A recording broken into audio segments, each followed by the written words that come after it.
मागील काही महिन्यांपूर्वी महाराष्ट्र शासनाच्या कृषी विभागामार्फत कृषी यांत्रिकरण योजनेची एक मोठी सोडत म्हणजेच लॉटरी काढण्यात आली होती। यामध्ये आपल्या अनेक शेतकरी बांधवांची ट्रॅक्टर, रोटावेटर, पेरणी यंत्र, नांगर आणि पॉवर टिलर अशा विविध अवजारांसाठी निवड झाली। निवड झाल्यानंतर नियमाप्रमाणे आपण सर्वांनी आवश्यक कागदपत्रांची पूर्तता ऑनलाईन पद्धतीने केली सुद्धा, परंतु कागदपत्र अपलोड केल्यानंतर एक मोठी समस्या समोर आली।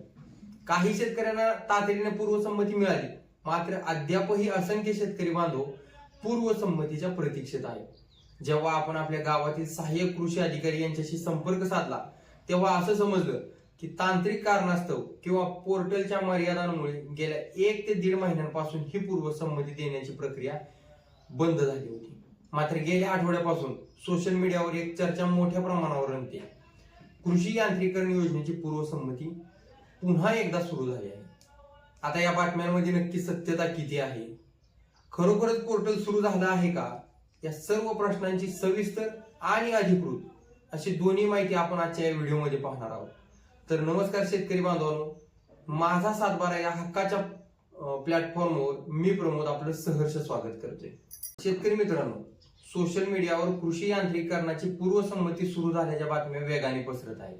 या बातम्यांमध्ये सत्यता पडताळणी करण्यासाठी मी स्वतः तालुका कृषी अधिकारी कार्यालयाशी संपर्क साधला आणि सविस्तर चौकशी केली। या चौकशीतून जी माहिती समोर आली ती आपल्यासाठी अत्यंत महत्त्वाची आहे।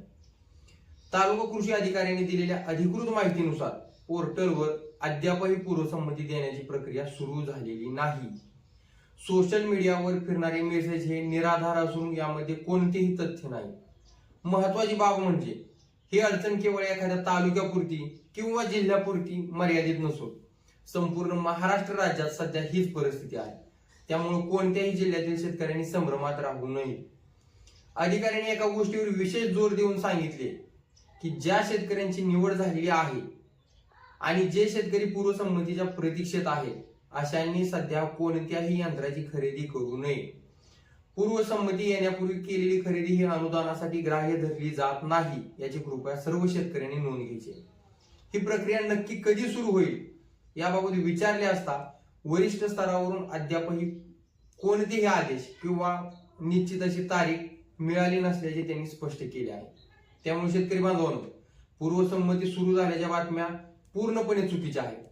कोणाच्याही सांगण्यावरून विश्वास ठेवून आपली आर्थिक गुंतवणूक अडकवू नका। शासनाकडून अधिकृतरित्या पोर्टल सुरू झाले की सर्वात आधी आपण आपल्या चॅनलवर त्याची माहिती देऊया। अशाच अधिकृत आणि खात्रीशीर माहितीसाठी माझा सातबारा चॅनलला आत्ताच सबस्क्राईब करा आणि बेल आयकॉन दाबा, जेणेकरून पूर्वसंमती सुरू होताच त्याचे नोटिफिकेशन तुम्हाला सर्वात आधी मिळेल। सतर्क रहा, सुरक्षित राहा। धन्यवाद।